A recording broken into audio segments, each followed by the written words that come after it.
Years ago, my family went on vacation in Cape Cod, and we rented a small house to stay in for 2 weeks.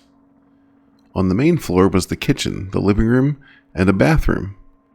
The bedrooms were on the second floor. There was a basement room downstairs with a washer and dryer, a sofa, and a television.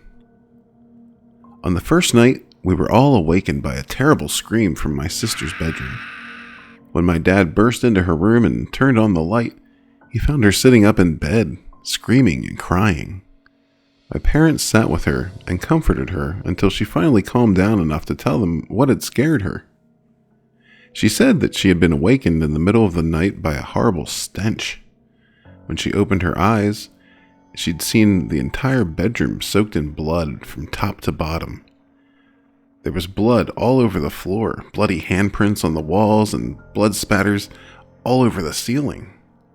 We all thought she'd just been having a nightmare, but she refused to go back into her bedroom and stayed in our parents' room for the remainder of the holiday.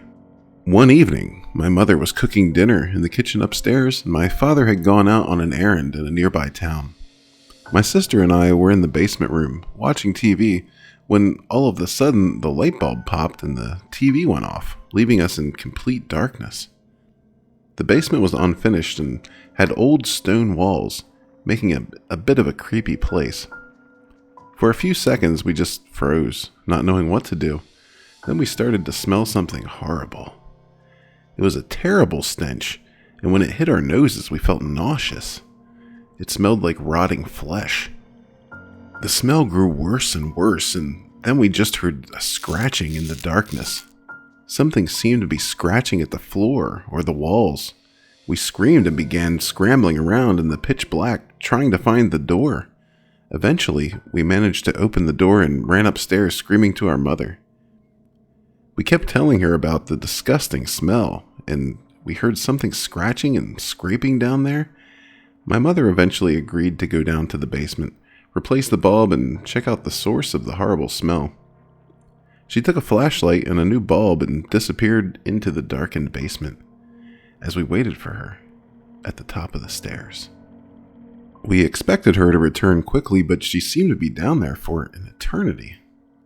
Suddenly, we saw her emerge out of the darkness and come running up the stairs. She slammed the basement door behind her and bolted it as fast as she could. She turned to us and we could see her face completely drained of color. Her eyes were wide with fear and she just said, "I don't want you going down there again." Then she went into the kitchen and called the police.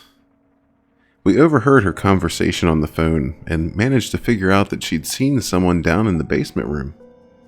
As we waited for the police to come, we huddled together in the living room, staring at the basement door. At any moment, we expected to hear someone banging on it or trying to break it down. My mother refused to tell us what she had seen. When the police arrived, my mom greeted them at the front door and ushered them inside. She unbolted the basement door and they went down into the darkness with their flashlights out and their guns drawn. They searched the entire basement room but found nothing. There was no other way out of the basement, no windows, no doors. Whatever was down there would have had to have come up through the basement door. After the police left, my mother finally revealed what she'd seen down there in the pitch black basement room. As she spoke, she became very still and quiet. She said that she had been changing the light bulb downstairs when she began to smell the horrible stench that we had described to her. Then she started to hear a faint scratching noise. She shone her flashlight around the room and suddenly caught sight of something crouching between the washer and dryer. It was a man, crouched on all fours. His clothes were tattered, his hair was wild and tangled, and his face didn't look human. It was twisted in an expression of pure hatred. In that split second, he looked up at my mother, his eyes reflecting the beam from her flashlight. Then he suddenly crawled forward and disappeared through a wall. When my mother saw him simply vanish into thin air, she dropped the flashlight and ran. After that, none of us would go down in the basement. We kept the door locked and bolted. Every night, we slept in our parents' room and locked that door too. We cut our holiday short a few days later and just drove home. But the scratching followed us.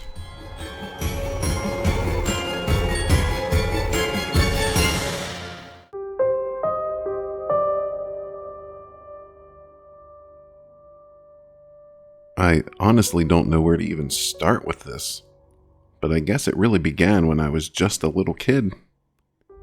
Whenever you think of the word childhood, you can imagine the fun times, and you're absolutely so damn lucky to have that. My childhood was a living nightmare. My entire childhood was dominated by what can only be described as the living image of the devil itself.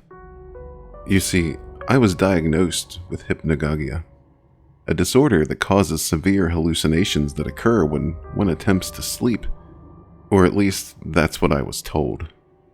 I never believed any of their bullshit. I had reason to, of course. Every night I went to sleep, this creature showed up at my bedroom window. It was a thin-like creature with unnaturally long arms. Its legs curved back like those of a dog, its skin bleach white. Its eyes just two gaping holes filled with an endless darkness. It would place its bony fingers against the window and peer into my bedroom, just staring at me.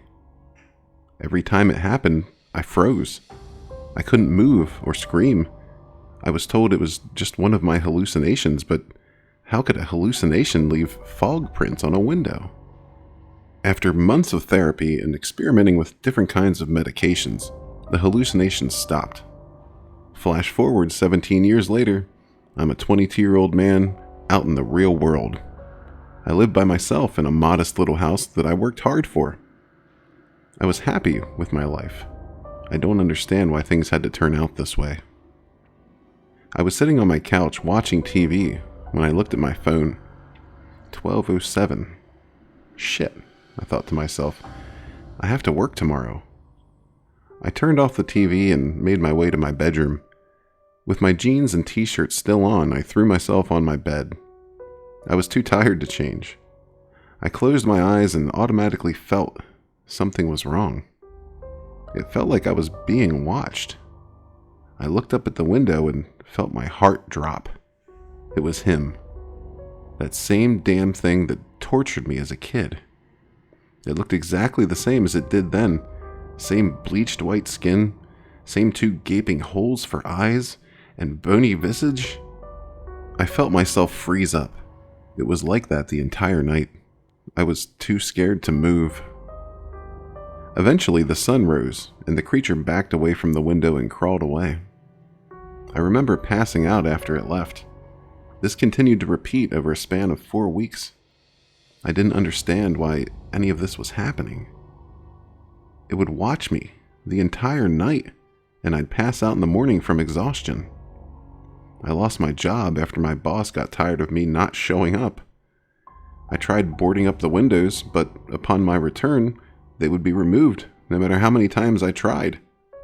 On one occasion, I even fell asleep on the couch and woke up in my bedroom with the thing at my window, of course. There's no running from it. I had no idea how bad things were about to get. On one of the nights, the thing crawled up to my window, and instead of placing its hands against it, it put them at the bottom of the window. I wasn't sure what it was trying to do until I heard the loud screaming of the window being pulled up. That damn thing was trying to get into my room. He didn't open it all the way, just a little, every night. With every night being opened just a little more than the night before. That was 2 weeks ago. Last night, he opened it almost all the way, but not quite. He needs it opened all the way to get in, and I know what's going to happen tonight. That's why I'm sitting here, on my bed, typing this. The sun's starting to go down. It's going to be night soon. I'm tired of fighting this. It's weird, knowing with every key I type that it's going to be one of my last. I know now, it's not a hallucination. I've always known. Why they lied to me, I don't understand, but I have to go now. I can hear him approaching my window.